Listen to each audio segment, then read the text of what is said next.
Hi guys, welcome back. We're going to be continuing our study of figurative language by looking at idioms. Now, figurative language is when you say something, but the words that you say don't exactly match what you actually mean.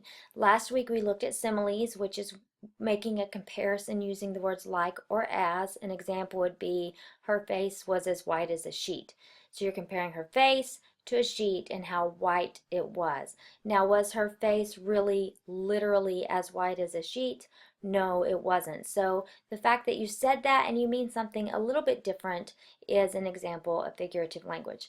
As I said, this week we're going to be looking at idioms, and I absolutely love it. The words you say absolutely do not match up with what you mean. And we're going to take a look at a really fun book called More Parts by Ted Arnold. It's full of idioms, and it's really cute because it shows the confusion that this poor little guy has every time he hears an idiom, because the words we say and what we mean are a complete mismatch. So let's take a look at the book and see what his confusion is.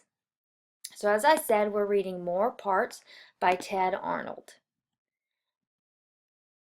Things are bad and getting worse. Each day it's something new. With all the stuff I hear about, I don't know what to do. One day I tripped on my red truck, and it just fell apart. But when I told my mom, she said, "I'll bet that broke your heart." Now we hear that phrase and we don't think anything about it because we know that when someone says, "It broke your heart," it just means you were really sad. But look at what this poor boy thinks. He thinks his heart is literally going to break apart because that's what the words say. He says, "I guess that's possible. Who knows? I don't think Mom would lie. I better play more carefully. This pillow's worth a try." People say all kinds of things that I don't understand, like when my dad asked me if I would please lend him a hand. Now we know that when someone says, "Please lend me a hand," they're just asking for help. But again, that's an idiom, so the words that we're saying do not match what we're meaning. So here's what this poor kid thinks. He thinks his dad really wants him to give him a hand. He says, "I didn't know my hands came off, and I don't think I want them to. So I'll make sure that they stay on with gloves and lots of glue." Our next door neighbor had a joke he wanted us to hear. He said, "It's sure to crack you up." I ran away in fear.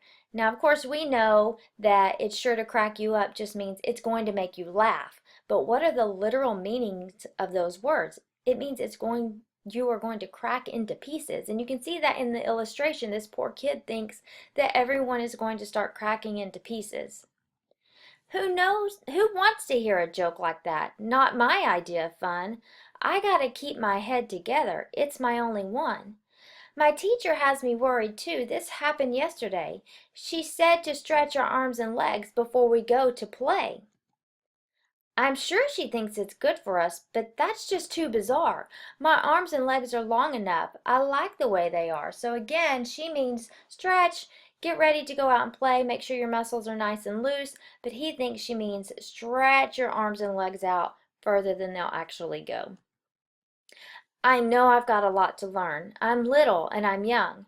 But what did Grandma really mean when she said, "Hold your tongue"? Now, did she really mean take your fingers and hold your tongue? No, we know what that means. It means stop talking. But this poor kid's never heard that idiom before, so he thinks, why am I supposed to be holding my tongue? My tongue's a slimy, jiggly, squishy, slippery little squirt. It'd be my luck to squeeze too hard and lose it in the dirt. So I decided that it's best to stay here in my room, 'cause who knows when some little thing just might lead to my doom. And you can see he's trying to keep his heart from getting broken. He doesn't want to crack up. He doesn't want to get rid of his hands, and he doesn't want to hold on to his tongue because he doesn't understand what these idioms really mean. Then Mom and Dad came in and asked me, "Why are you upset?" I told them all the things I've heard that get me in a sweat. Did you hear that? He just used another idiom. Is he really sweating? No, it just means all the things I've heard that make me worry. Like coach who says before each game, is ready to begin, he gets so nervous that he nearly jumps out of his skin. Now, think about what that really means. Jumping out of your skin, is that even possible?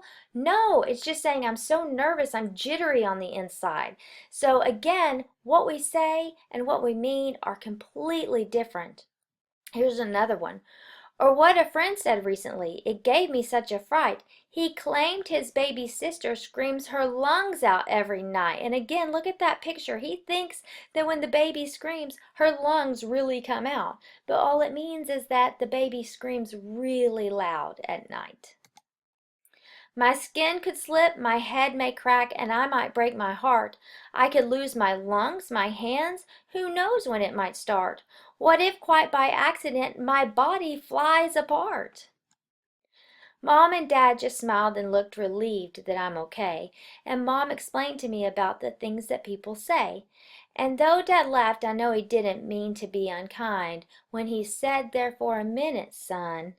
We thought you'd lost your mind. So there again, one last idiom. It doesn't mean he was really losing his mind. It just means that they thought that he'd kind of gone a little bit crazy.